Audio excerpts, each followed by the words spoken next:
What if I told you that this moment, right here, right now, is not a coincidence? That your arrival here is not the product of an algorithm, but of something far more ancient, more intimate, more inevitable? In the language of alchemy, this very instant is prima materia, the unshaped substance at the beginning of all transformation, a spark in the darkness, an invitation sent not to your mind, but to your soul.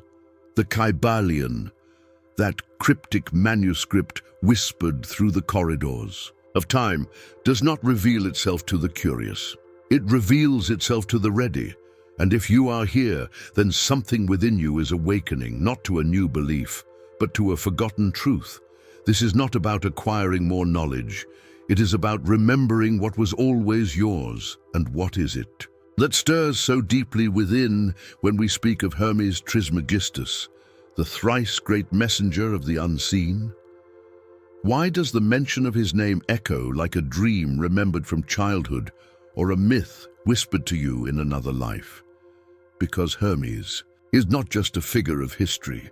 He is an archetype, a bridge between opposites, between light and shadow, between the divine and the mundane. He stands at the threshold, inviting the seeker to cross. He is the psychopomp, the inner guide who leads us through the veil of illusion, toward a deeper reality that does not lie beyond the stars, but within the psyche. The Kybalion, then, is not merely a book. It is a mirror, a cipher, a spiritual algorithm encoded with the laws that govern not only the cosmos, but the unconscious itself. These 7 Hermetic principles are not abstract theories. They are psychic patterns, laws that shape not only the outer world, but the inner architecture of the soul. Everything is mind. Everything is vibration. Everything responds to the laws of polarity, rhythm, and causality. These are not just metaphysical ideas. They are expressions of how the self, the archetypal totality, manifests in time. To awaken to these laws is to awaken to your creative participation in reality. It is to realize that you are not a passive observer of the world. You are a co-creator of its unfolding. But before we can use these laws, we must see them. We must track their movements within our own psyche. We must recognize their faces in our dreams, our fears, our desires. This is the first initiation, not into secrets, but into sight. You are not here by chance. And what follows is not just information. It is a journey of transmutation. The gods have become diseases, I once said. But what if those gods, those forgotten archetypes, are now ready to awaken again within us? Then let us begin. In the beginning was the Word, says the scripture. But in the language of depth psychology, we might say, in the beginning was the mind, the first vibration, the first idea, the first archetype. Mentalism, the first Hermetic principle, reveals a truth as ancient as consciousness itself. All is mind. The universe is not merely a mechanical construct, but a living thought, a psychic field vibrating with intention. To the modern intellect, this may sound abstract, even poetic, but to the soul, it is profoundly real. When I studied the dreams of countless individuals, I found a startling pattern, recurring symbols, images and stories that did not originate from personal memory, but from something deeper, the collective unconscious. There, I saw the fingerprints of a vast intelligence, shaping inner experiences with a coherence that defied chance. This is what the Hermetists called the All, the universal mind from which all reality springs. The Hindus knew it as Mahat, the cosmic mind. The Gnostics called it Pleroma, and we, in the symbolic sciences, might name it the Self, the totality that transcends the ego and seeks its own realization through us. You are not outside of this mind. You are not observing the universe from a distance. You are within it. More than that, you are it, a spark of that supreme consciousness, temporarily cloaked in a body, in an identity, in a moment. Imagine then the implications. Every thought you harbor, every image you cultivate, every belief you refuse to question, all of it contributes to the architecture of your reality. This is not mysticism. This is the geometry of the soul. Modern physics is beginning to catch a glimpse of this truth. The observer effect, in which particles shift behavior under observation, hints at a deeper reality. Consciousness is not separate from matter. It shapes it, it permeates it, it is it. But this idea is not new. The initiates of the mystery schools knew it long ago. And Hermes Trismegistus gave it to us encoded in the Kybalion. The all is mind, the universe is mental. What does this mean for you? It means your outer world is the echo of your inner dialogue. It means your life is the projection of your beliefs. It means your suffering and your liberation begin from the same place, your own consciousness. We often look for change in the external world. We rearrange circumstances, people, situations, hoping that some combination will finally grant us peace. But peace does not arise from manipulation. It arises from alignment, and alignment begins in the mind. Look around you. What patterns do you see repeating? What emotions seem to define your days? What narratives have you, unknowingly, allowed to become your reality? These are not random.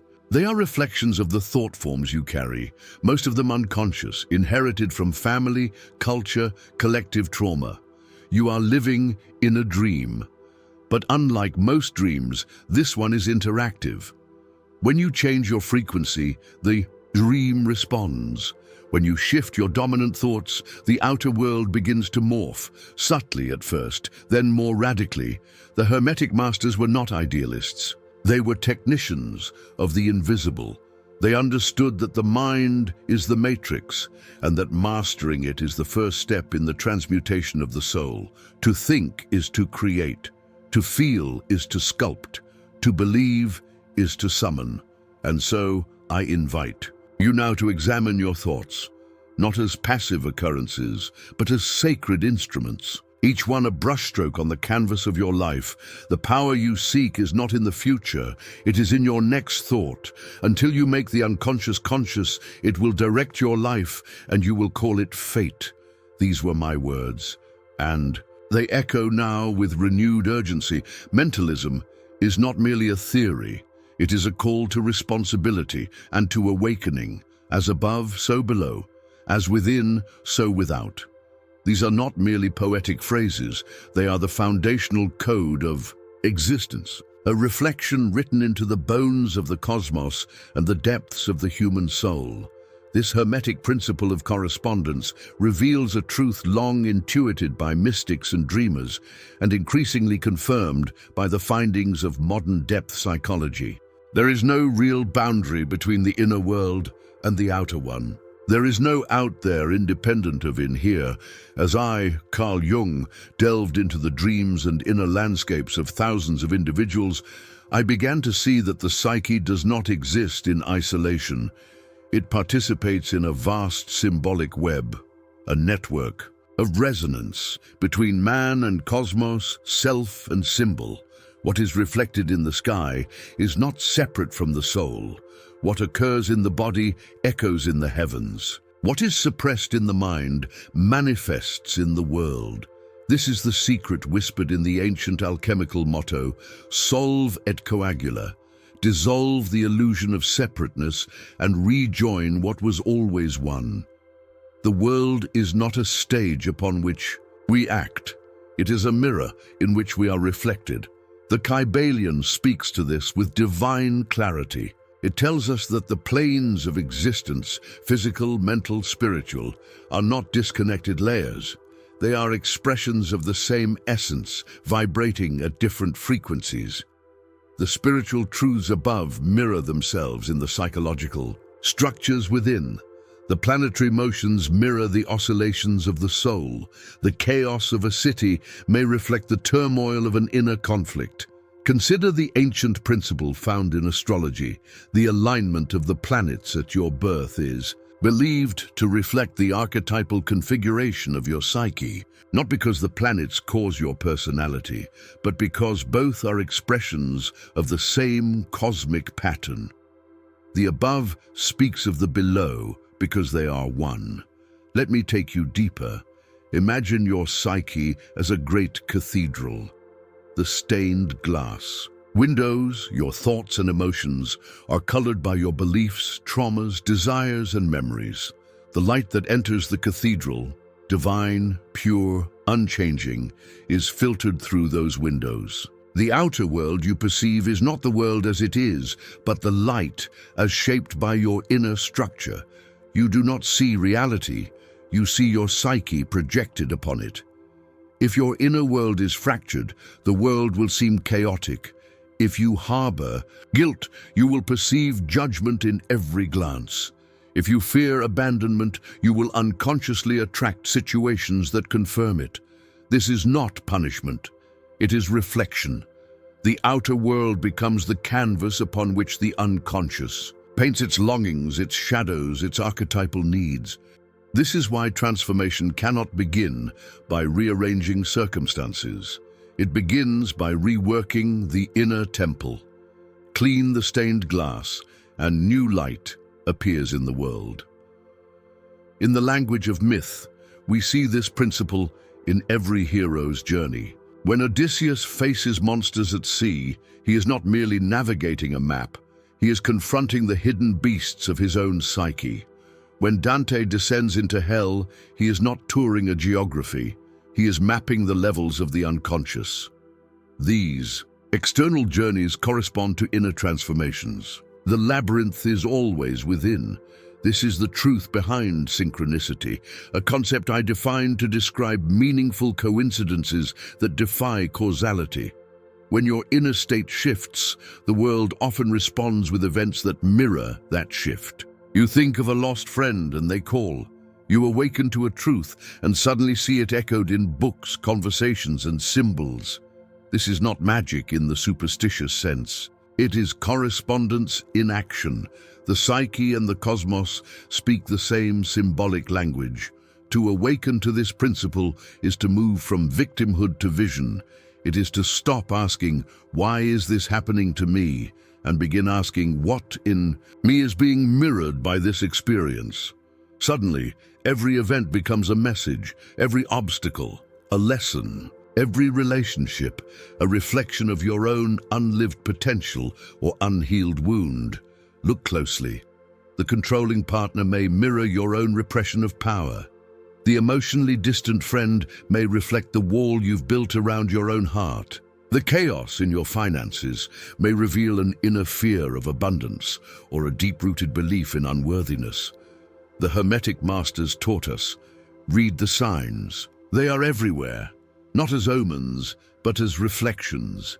Even your physical body reflects your inner state. A tight throat may reveal repressed speech, a heavy chest, unspoken grief. Illness, while not always psychological in origin, often corresponds to emotional patterns long denied. The same principle applies in the realm of collective psychology. When societies erupt in conflict, they often reflect suppressed shadows long ignored. War is not born in politics, it is born in the collective unconscious, where repressed rage and fear gather until they spill into the world. The outer revolution mirrors the inner fragmentation. And yet, there is great hope in this, because if the world is a mirror, then by changing the image within, you change the reflection without. This is the task of the initiate. This is the invitation of the Kybalion. Do not seek control, seek coherence. When the soul is aligned, the world aligns around it. The world will ask you who you are, and if you do not know, it will tell you. But the Hermetic path is the opposite. Know yourself, and the world will reveal its hidden order. Correspondence is not a theory to believe in. It is a practice to live. Start small, observe your environment. What does it say about your inner state? Is your room cluttered, your calendar chaotic, your body fatigued? These are reflections. Bring order to one, and you invite order to all. Clean your altar, organize your thoughts, tend to your space. Every microcosmic act becomes a macrocosmic invocation. The ritual is real because it is symbolic, and symbols, as I have always said, are the language of the soul. This law is not about superstition. It is about symbolic literacy, to see with the inner eye, to interpret your life as a sacred text, written in metaphor, myth, and mirror. When you walk on the path of soul, the world itself becomes your oracle. You no longer need to chase signs. The signs will find you. Not because they are new, but because you finally see them. This is the gift of correspondence. It transforms life from chaos into conversation, from suffering into meaning, from blindness into vision. So ask yourself now, what is the world reflecting to me today? And what does it ask me to remember? Everything vibrates, nothing rests. These are not merely scientific observations, they are spiritual revelations. The third Hermetic principle, vibration, teaches us that at the foundation of all existence lies motion, rhythm, frequency, the universal heartbeat. From the atom to the star, from thought to emotion, from the tremor in your chest to the spirals of a galaxy, all is movement. There is no such thing as stillness. What we perceive as solid is merely energy condensed. What we call matter is only vibration slowed down. And the soul, yes, even the soul, has its own vibrational signature. A tone, a frequency, a song that it sings through your body, your choices, your longings, your dreams. In my studies of the psyche, I came to see that thoughts are not merely cognitive events. They are energetic patterns. Emotions, too, are frequencies. Some slow and heavy like grief, others light and fast like joy. These inner vibrations shape how we perceive the world, and more crucially, how the world responds to us. Have you ever walked into a room and felt the atmosphere shift without a word being spoken? That was vibration. Have you noticed how some people attract harmony while others seem to draw conflict? That too is vibration. It is not magic, it is resonance. You do not attract what you want. You attract what you are, what you vibrate. The Hermetists understood this long before the advent of quantum physics.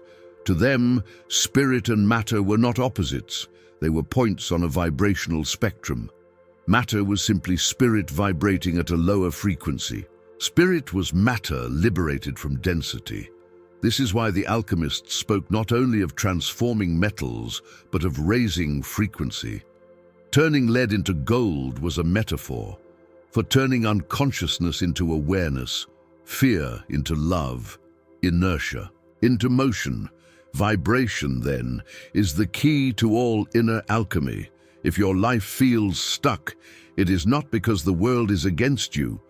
It is because something within you is frozen, waiting to be stirred. To vibrate is to live. In my work with patients, I often witnessed how emotional healing occurred not through analysis alone, but through movement. When a person allowed grief to move through their body, when anger was expressed creatively, or fear was met with breath, something shifted. The psyche began to hum at a new frequency, and reality began to echo that shift. You see, every inner state emits a signal, not in some mystical aura, but in your posture, your tone, your decisions, your silence. The unconscious broadcasts itself continuously. If you harbor resentment, it radiates. If you cultivate compassion, it radiates. Others feel it. Life responds. This is the true meaning of spiritual magnetism. It is not a performance, it is alignment, and it works both ways. Just as your vibration affects the world, the vibrations around you affect your state. Have you ever noticed how music can transport you, lift you, or dissolve you into tears? That is frequency aligning with emotion. Sacred chants, tribal drums. Mantras, all are tools to attune the psyche to higher states. Even silence has a vibration, the purest one. For in silence all frequencies are contained. It is the background hum of the divine, the soundless sound, the Om behind all forms.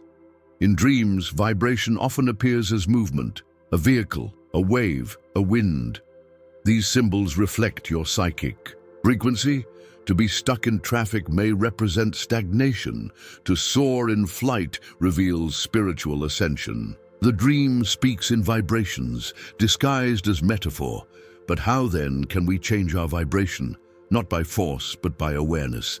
Not by pretending to be high frequency, but by honestly facing where we are. To raise one's vibration is not to deny the shadow. It is to embrace it, integrate it, and transmute it. This is why the ancient initiates began their journey not with enlightenment, but with descent into the unconscious, into fear, into shame. They knew that suppressed frequencies distort the whole field. The wound that is not faced lowers the tone of the soul. Healing is tuning. Start with presence. Feel your body.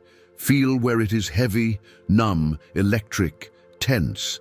That is your frequency. Map, then breathe. Movement is medicine, sound is medicine. Laughter, tears, silence, all are vibrational tools. Surround yourself with resonance. Nature vibrates in coherence. Art evokes forgotten tones. Music can recalibrate the soul.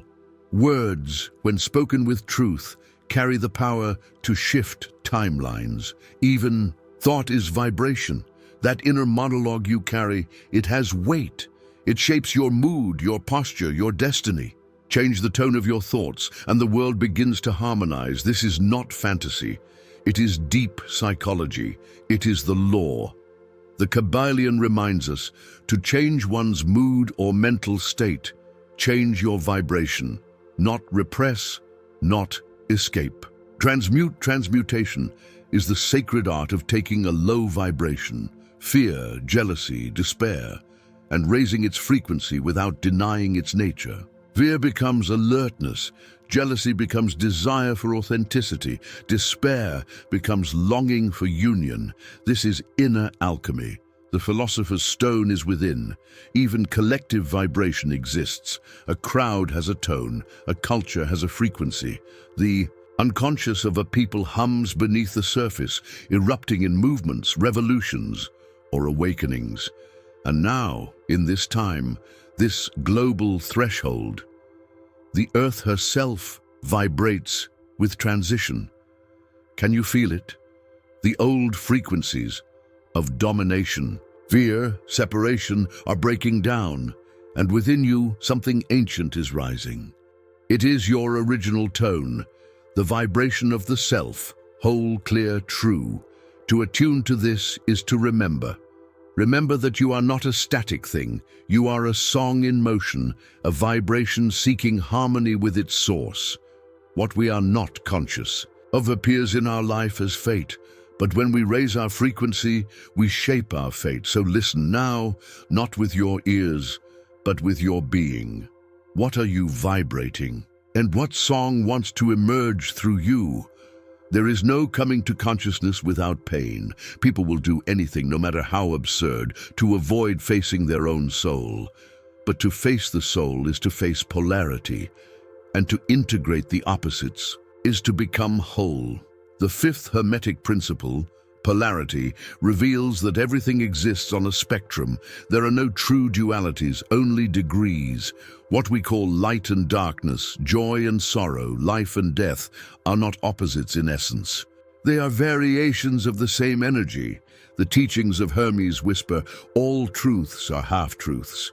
All paradoxes can be reconciled. To the superficial mind, this seems confusing, but to the symbolic thinker, to the soul, it is liberation. In my work, I often observe the psyche's dance with opposites. A man represses his aggression, and it returns as depression. A woman denies her ambition, and it festers as resentment. What is rejected does not disappear. It descends into the unconscious and returns in disguise. This is the shadow, and the shadow is not evil. It is unlived life. Polarity tells us that every state contains its counterpart. Every quality has its seed of reversal. Heat and cold are not different substances.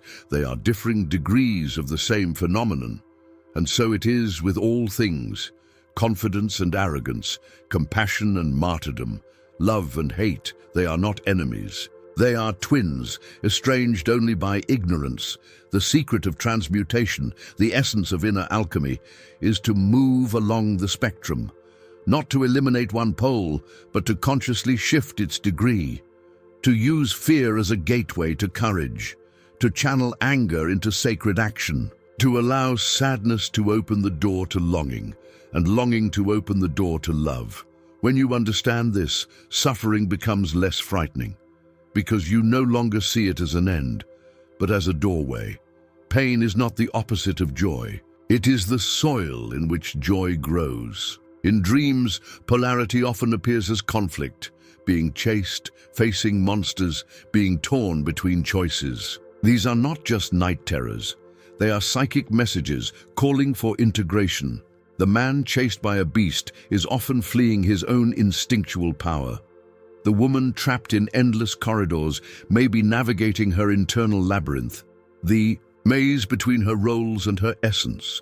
The outer symbols point to inner divisions and the need to unify. This is why myth is filled with twos, light and dark, hero and villain, heaven and earth, sun and moon. These are not separate entities. They are aspects of the self, yearning to be reconciled. The alchemists called it conjunctio, the sacred marriage of opposites, masculine and feminine, spirit and matter, conscious and unconscious. Only through their union is the philosopher's stone revealed. And that stone, that secret goal of all alchemical work, is nothing other than the individuated soul. You are that stone in the making. Every fear you faced, every breakdown, every contradiction, they were not mistakes, they were the materials, the raw metals for the furnace of your transformation. The law of polarity teaches us that no emotion, no experience, no archetype is unworthy. All must be brought into the circle of awareness. Only then can they be elevated. You cannot transcend what you reject. You can only transcend what you include, and herein lies a paradox, the same paradox the Kybalion urges us to embrace. The reconciliation of opposites lies in understanding their unity. This is the heart of Hermetic wisdom. It is not about escaping duality, but about dissolving its illusion through integration. Let me speak now to a deeper polarity, the one we all carry, the tension between who we are and who we pretend to be. The persona, the mask, is necessary for social life, but the self, the totality of the psyche, seeks more than acceptance. It seeks wholeness, and wholeness demands that we integrate the opposites within us, even the ones we were taught to fear. Do you carry within you both tenderness and rage? Let them meet. Do you long to be both wild and wise, both grounded and free, both mystical and rational? You are not broken, you are complete, waiting only to remember your own design. As you walk the path of integration, the Hermetic laws begin to reveal their unity. Mentalism showed you that all is mind, that your reality begins within. Correspondence revealed that the world is a mirror. As within, so without. Vibration taught you that everything moves, everything resonates, and you shape life with your frequency. And now, polarity calls you to transcend duality, to transmute rather than suppress. But the work is not linear. The laws are not separate. They are one, a tapestry of sacred patterns woven through the invisible structure of being. And when you see them not as rules, but as rhythms, you begin to live differently. You no longer fight the tides, you dance with them. You no longer seek perfection, you seek integration. You stop asking, how do I fix myself? And begin asking, how do I include all that I am?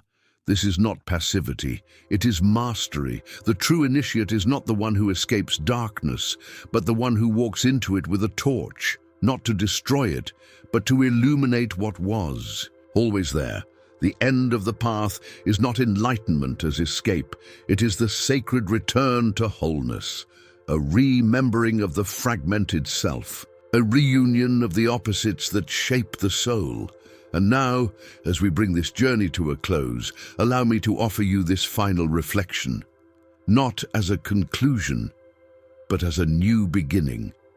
You are not here by chance. You were drawn to these teachings because your soul remembers. You do not need to believe in the Kybalion. You are already living it. Every thought you think, every emotion you feel, every cycle you endure, every conflict you reconcile, every dream that stirs in your chest, all of it is Hermetic law in motion. You are the initiate. You are the experiment. You are the alchemist and the stone. You are the question and the answer. You are the polarity and the one who holds both poles. Know all, understand all, but touch the one. That is the way of Hermes. That is the call of the self. So do not ask what is true. Ask what brings you into alignment, what calls you into depth, what awakens your remembrance. And when you find it, follow it.